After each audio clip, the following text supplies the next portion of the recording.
Good morning, and thank you for joining us.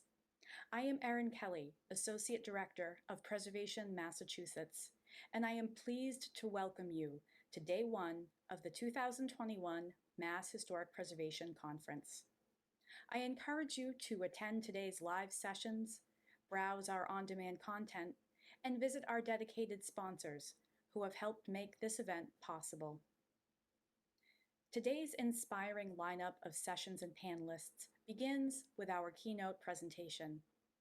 It is my pleasure to introduce Sara Zewde, Assistant Professor in the practice of Landscape Architecture at Harvard University Graduate School of Design. Sara is a founding principal of Studio Zewde, a design firm practicing landscape architecture, urbanism, and public art. Her practice and research start from her contention that the discipline of landscape architecture is tightly bound by precedents rooted in specific traditions that must be challenged. In this context, Sara Zewde will share lessons learned from her research on Frederick Law Olmsted's travels through the South 165 years ago and their implications for practice today. You can read more about Sara and her work in her biography on our conference website. It is now an honor and pleasure to welcome Ms. Sara Zewde to present Ecologies of Memory.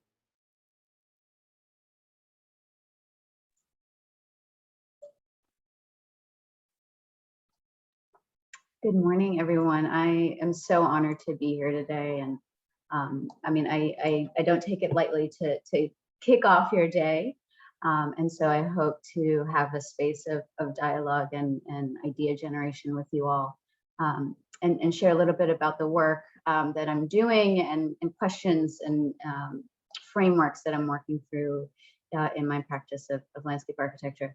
A little bit about me. I grew up in Louisiana, and I watched this storm brew and barrel towards my home state when I was living as a college student in Boston. And since then, my sort of professional trajectory has really been about looking for modes of practice that can contend with all of the factors that made, the aftermath of Katrina what it was. So everything from history to culture to ecology to politics to culture and aesthetics. And so, that's long story short, how I ended up at landscape architecture as a tool for understanding all of these factors and for projecting into them. And so, my practice today is kind of, it embodies all of these forms of inquiry and practice of landscape architecture, research, teaching, exhibition, curation, but really all compounding each other. They aren't really parallel activities. They're really compounded by a central inquiry about place. What makes a place, and how do places become resilient over time? So I'll start with ongoing research that I have on Frederick Law Olmsted, considered the father of landscape architecture. I'm writing a book currently about an under-historicized part of his biography, where he travels through the South as a correspondent for the New York Daily Times to write about the conditions of slavery. And this writing was, powerful in abolitionist movements, both in the Americas and in Europe. And so taking a look at where his contemporaneous articles on his travels were published, they really were holding court in the sort of national dialogue that was happening in 1853 to 1854 around the central question of slavery. And so, part of what I'm contending with in the historiography of Olmsted is we talk about his biography prior to his practice of landscape architecture as having been wholly separate from landscape architecture, so that he's historicized as having been a journalist and an activist. And so this is sort of a summary along a timeline of this period of his life. And then we tell the story as if there was a shift in his thinking and in his work that led him and ultimately his firm to touch 5,500 different open spaces across North America. But what I'm learning and what I'm asserting is that we can't actually historicize these things as subsequent periods or distinct practices. Even chronologically, Olmsted is going back and forth between the work of writing, of advocacy, and of design and construction. And in his personal letters, it's clear that for him, these practices are really one and the same. And, you know, in his personal letters are references to the major historical events that are unfolding, and his sort of the ammunition that they gave him to actually become more bold in his practice of both landscape architecture and advocacy. To, you know, and that leads to us to 1860 with the election of Abraham Lincoln. And essentially, he's overseeing the construction of Central Park, and he steps down following the election, given the secession of the slave states, and comes back to republish his articles that were in the New York Times in a singular volume called The Cotton Kingdom. So with the support of Dumbarton Oaks and the Graham Foundation, I spent 4 months in his personal letters and another 4 months retracing his steps through the South, asserting essentially that there's something to learn from the places that he visited and wrote so exquisitely about, and to track what's happened to them over time. And so this is the Cotton Kingdom Publishing that he wrote in 1861, really wanted to publish it in advance of the first shots fired of Civil War, and he did. This is a map that he made, a spatial analysis, challenging the economic argument for slavery. So in places where there are higher concentrations of enslaved people, the economy fared poorer. And so he was challenging the argument from every angle for the institution of slavery. So here are his travels. He did 2 trips. So he's considered the most cited witness of 19th century slavery because of the breadth and depth of his travels. So I'll be quiet for a moment and share some photos from the journey.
Consistently across my journey, what I found was the social and the economic dimensions of what Olmsted witnessed and describes were so viscerally evident today that virtually nothing had changed from the social and economic dynamics that he describes.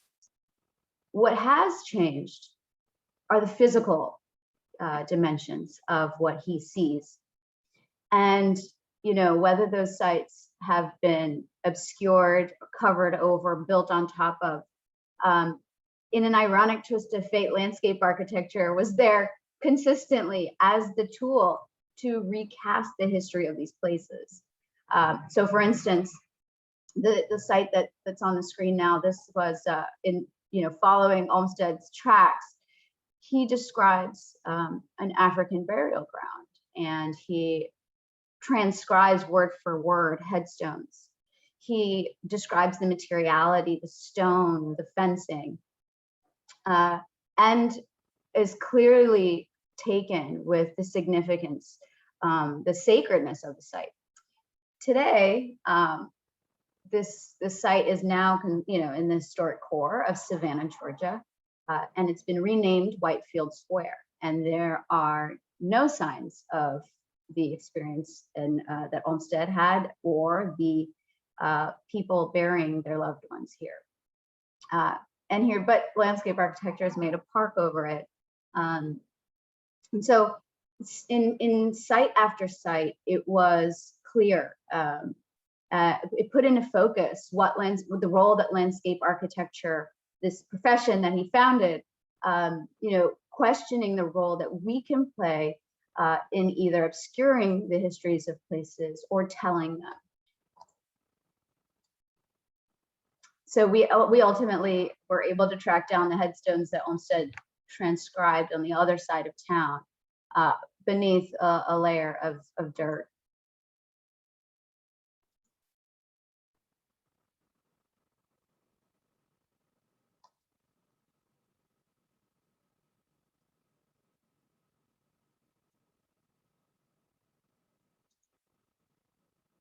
And so, with this question at the forefront, what is the role of design in the preservation of stories and of places?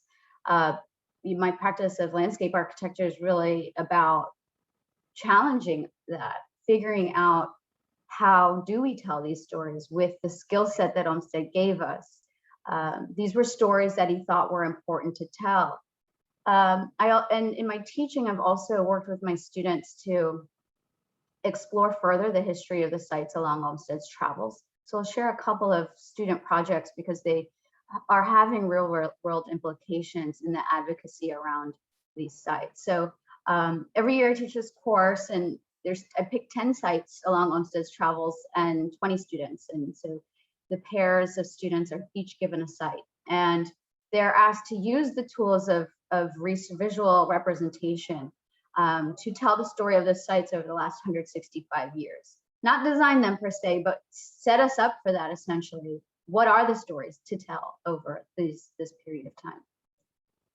So one of the projects was at the Riversdale plantation. It's a plantation today that's in the DMV metropolitan area in Riverdale, Maryland. And the master's home, the big house, has been preserved, and it's a museum, and anyone can go on a tour there. But these students were interested in the history of the Plumbers, an enslaved family that would have been there at the time of Olmsted's visit. And the wealth of information and archival material the family has really shepherded over the years. The amount that's there could really fill a museum of its own. And so when they looked for the site of the Plumber's home in contemporary Riverdale, Maryland, they found that it had become a storm sewer site, a treatment site. And so that's a choice, right, that we've made as a society. So this is the site today. Someone has placed a sign that shows Adam Plummer's face. My students actually hacked Google Maps and started to imagine a fake museum for the Plumbers. And they hacked Google Maps. So if you search this site now, it appears as though this is a museum for the Plumbers. And they made an Instagram account for this fake museum. So if you want, you can follow Mount Rose Homestead. This is the handle. And they reached out to Justin Plummer III, one of the descendants, and they worked with him. So now that the class is over, they've actually transferred the Instagram account to him, and he's going to continue to populate the site with images and of his family and all the historical artifacts that the family has. Another project was in Richmond, Virginia, at the Second African Burial Ground. So Olmsted, witnesses a burial here, and it's a very emotional experience for him. He describes the site in its physical dimensions very clearly. So the students have made this image, and they chopped up his words and collaged it onto some of the historic photos that we have of the site. And this is another collage they made of the words Olmsted uses to describe what he sees at this burial ground. It's a deeply emotional, somber experience for him, and of course for the people that are mourning.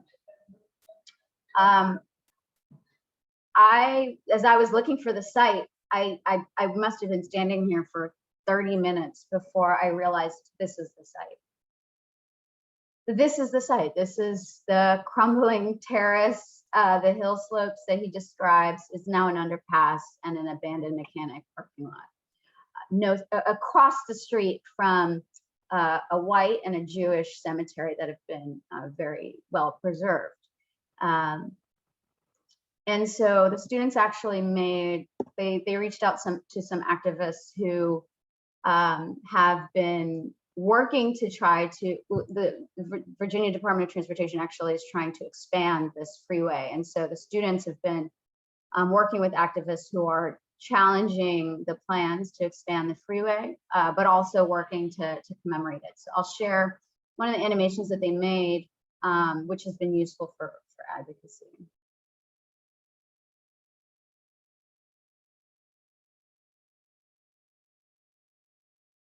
Here in the city of Richmond, Virginia.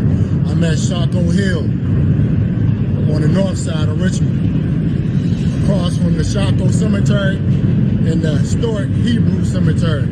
But I'm at the historic second African burial ground that many of you may not know of. As I was saying, 20,000 Africans is buried on this land with no historic marker, no type of commemoration. But guess what? There is the city jail, there is the juvenile system. So as you can see, how slavery transformed into the prison industrial complex of Richmond, Virginia, how all these things are ecosystem and interconnected with injustice on our people, on the African people of Richmond and Virginia, period.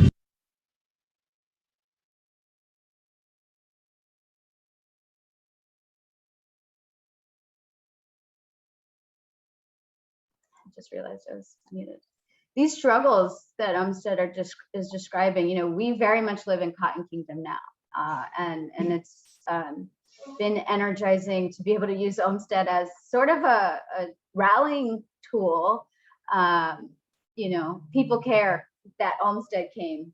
The fact that 20,000 people were buried here has been less of a unfortunately has garnered less support, but using Olmsted's story has opened people up in terms of a political advocacy toward those in power. So with the remaining time, I'll share a little bit about what I think landscape architecture, with the tools that Olmsted professed to be a profession, can do in these contexts. So this is an ongoing project that I've been doing in Rio de Janeiro since 2010. This is the Valongo Wharf in Rio de Janeiro, is the place where 22% of all enslaved people trafficked to the Americas passed through Rio de Janeiro, and this Valongo Wharf was the place where most of their feet touched the Americas for the first time. So this is what the bay looked like at the year of abolition. So you get a sense of the scale of industry here. So this is a map that I did of the historic infrastructure for the slave economy on top of the contemporary coastline. So essentially what's happened since abolition is that there have been a number of landfilling operations that have basically on top of the wharf itself. So this is the wharf here, but this is 6 feet below the earth and essentially in the middle of city blocks. And that was until 2010 when construction for December of 2010, construction for the Olympics and the World Cup took place, and construction crews found the Valongo Wharf perfectly preserved below the street. And so I started to work with the city of Rio and with community members there around how to commemorate the site. And knowing what most people think of as a memorial, the history of the memorial is really rooted in classical antiquity and the idea of monuments, monumentality, the idea that something is fashioned around, a singular moment in time, a date, a tragedy, a triumph, a hero, a battle. an event essentially. But slavery was not an event. Slavery was 400 years of the way the world operated, and its effects still present today, as witnessed by the Olmsted travels. And so the architecture of the memorial then should shift and should expand in view of this. So my work here started then by looking at the site over 300 million years ago. And what we find is that the site, which was represented by that black dot, actually touched the west coast of Africa. And so the soil region is actually the same, or very similar, I should say, the soil profiles. And so what you see here is an analysis of the slave trade routes in light gray. The red is the red laticolic soils that the continents share. And the hatches represent essentially the plants and the culture that the continents share. So enslaved Africans actually brought seeds with them, not knowing where they were headed, but knowing that if they had some sense of home, particularly given the spiritual significance of these plants, that they would have some guidance in whatever fate they would be met. So these plants actually hybridized and flourished in the Americas. And some of them, so there's ocean currents also mapped here. Some of these plants actually arrived before the slave trade by virtue of these ocean currents. And so when the Africans arrived and they saw those plants along the coast, they knew that their gods were present. So this is the view that the Africans would have had arriving into the Valunga Wharf, with some of all of this architecture essentially built in support of this industry of buying, shipping, warehousing millions of humans. The way it worked was a ship would transfer out in the deep water anchor zone to a small skiff. The small skiff goes to the wharf. And if you were dead on arrival, you were taken to this open burial ground. If you were sick on arrival, you were taken to a slave hospital here, so that in order to basically get a better price for you before your point of sale. If you were able to get free, you essentially would, there were free communities on the hilltops. But if you were alive and well enough, they would take you down this valley to this triangular plaza called it was literally called the deposit. And for 2 to 3 weeks, you would be basically fattened and tamed is the word, before your point of sale, where you'd be taken to a plaza or side streets in the neighborhood, which is where it kind of served as markets. And so essentially, you get a sense of the scale of what it's required for this industry. You have to build a whole city to do this. So I took that historical analysis and mapped it onto the contemporary city and found that virtually all of those buildings, plazas are still there. No marker, no semblance of really what's at the core of this neighborhood. And so while the mayor's office had asked me to design a memorial, I'm sure they thought a wall with names would suffice. What I proposed was, I mapped basically the city-owned property and properties that they had marked for redevelopment onto that history and proposed that actually be the scale of the memorial. So I went through a practice of diagramming all of the ways that people's traditions and uses of space are about telling the story of this history. All of these are different musical traditions annotated in terms of how people use space. I won't go too much into them at the moment, but this is the sort of master plan, basically a memory plan, a large scale regional plan for how, as sites come online for development, we could integrate ways to tell the stories of these places, these buildings, these landscapes. So these were 7 different capital projects being proposed, each of them using vegetation that was brought by Africans to the Americas. Particularly, one of the plants of interest was the ficus tree. The ficus is a tree that West Africans and Brazilians believe that the ancestors gather at the base of. So we use that as a tool. And they marked that with a wrapping of white walls and white fabric. So that became a design motif, white wrapping. And that actually became a way to contextualize the archaeological site So this is the Valonga Wharf archaeological site, and the white wrapping became a way to form a circulation system around it, and, kind of blurring the sort of box form of the archaeological site and really suggesting that it's not the past, it's the present as well, blurring the difference between archaeology and the city, between past, present, and future. And so we designed this suite of site furnishings that incorporate the planting, as well as these, stories essentially of the places. So this was a staircase that comes down a really significant hillside, lighting, so forth. This is actually on the historic coastline.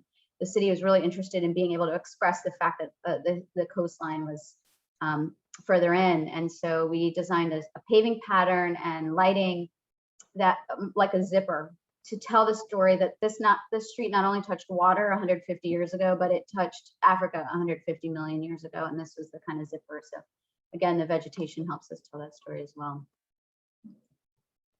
So, the project is a series of insertions, basically, given the conclusion that the city itself is the archaeology of slavery. The city is the memorial.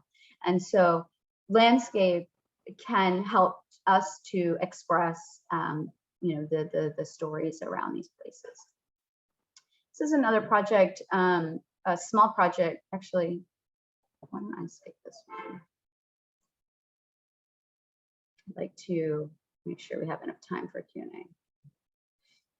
Okay, so this, I'm going to skip to one of the other ones. I want to make sure we have some dialogue. This is a project in Houston, Texas, in a neighborhood called Genesee, or Freedmanstown. This neighborhood was built by people emancipated, and at a time when the city of Houston itself wouldn't extend any services. So they built this neighborhood on Buffalo Bayou. So they're talking about this spot right here. And, given its proximity to downtown, it was, quite a find in some ways. However, it's essentially because of the flooding conditions and really the thick, heavy, swampy kind of edges of the bayou. That's why it was unsettled. And so this became the civic heart of Black Houston, but it's since fallen victim to what many neighborhoods have fallen victim to in the urban core: intense development pressure, given its proximity to downtown, a freeway built through it, urban renewal, redlining, everything, all the chapters of that history.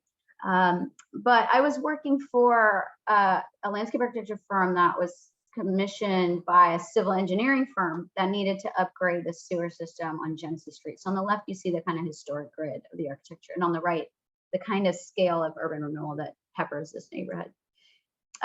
So the civil engineers were like, oh, can you do like a plaque or something about the history? They were like, maybe African papers in the street. But I wanted to push us a little bit further. So I looked into the architecture that the settlers built and found that it's an architectural type that comes from West Africa, from the Yoruba.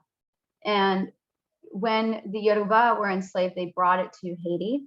From Haiti during the Haitian Revolution, it came to New Orleans, and from there it spread through the bayous of Southeast Texas. And so there are a lot of social dimensions that this architectural type supports, and it's what's central to the memory of this neighborhood, and particularly the gallery of spaces created by the porches, windows, and doors. So I went out at different times of day and really captured the patterns created by these features, looked at the historic bricks that the settlers laid. And if you'll note, on the straightaway of the streets, the pavers are orthogonal, and in the intersections, those break to form this diagonal.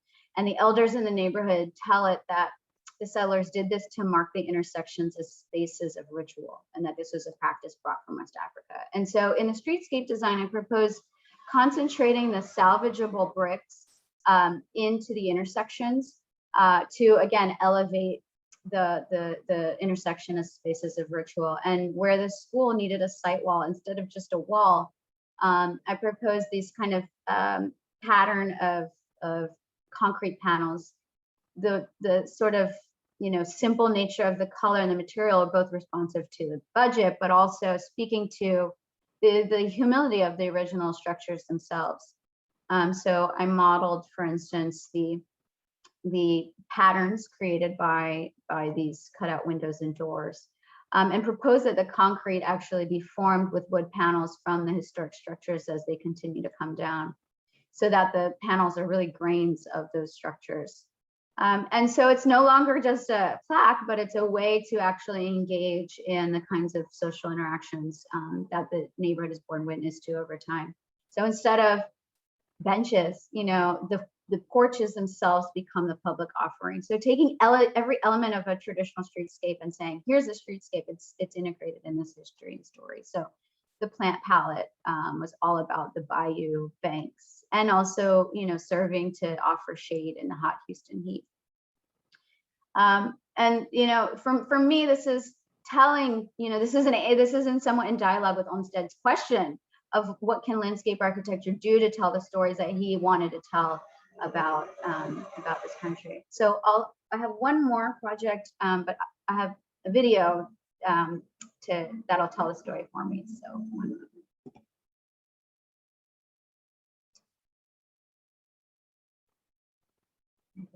here it is.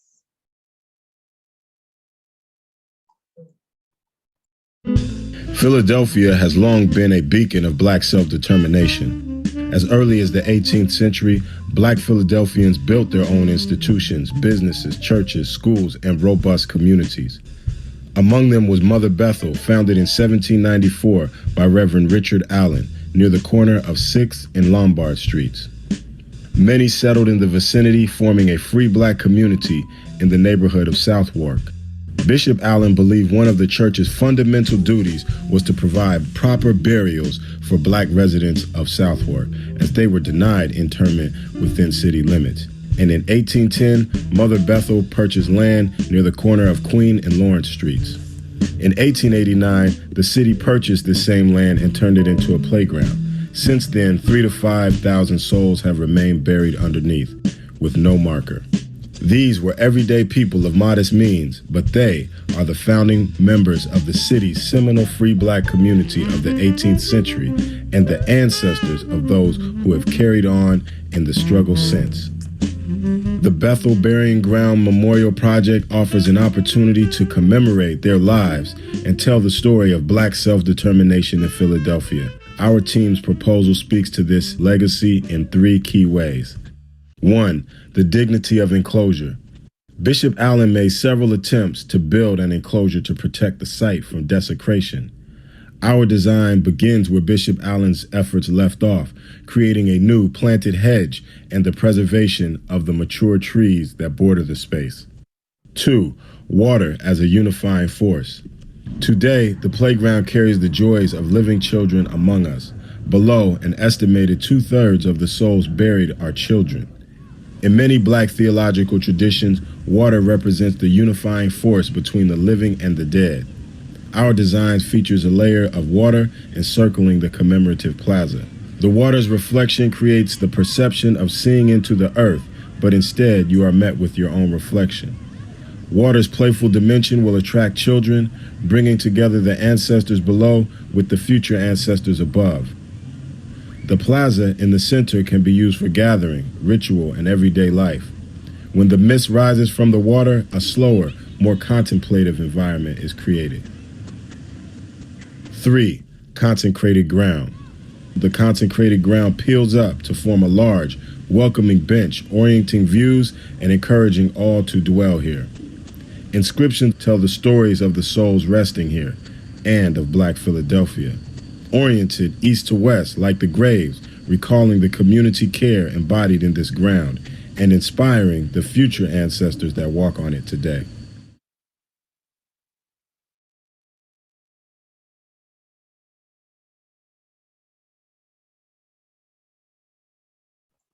Okay, that's it from me. I hope there are some questions so we can be in dialogue. Wonderful, Sara. Thank you so very much. I can't think of a better way to kick off this conference, and I think I was constantly taking notes, and it was so inspiring. And I think really one of the things I think we're hoping people get out of this conference is that they, approaching preservation and history and the stories we tell in a different way, because there has been a framework that we've been operating under since preservation, the National Historic Preservation Act in 1966. And I think shifting that. And as you've said, with some remarkable examples, this has just been wonderful. Thank you so much. And we do have some questions, and in the time remaining, we will definitely get to them. So one of the questions was, were the projects in Rio completed? That was a fascinating project. So part of it, was a very small portion of it, was installed right before the Olympics. But then there was a mayoral change, and the new mayor was not in support of the project on a philosophical kind of level. He basically believes that he's no longer mayor again, but Afro-Brazilian spirituality is considered devil worshiping in his view. And so that's basically the basis of the project. But the old mayor is back. And so I'm actually headed back to Rio on Tuesday for a month to continue to work on this project. But I think it'll be a lifelong project. It won't be completed probably in my lifetime.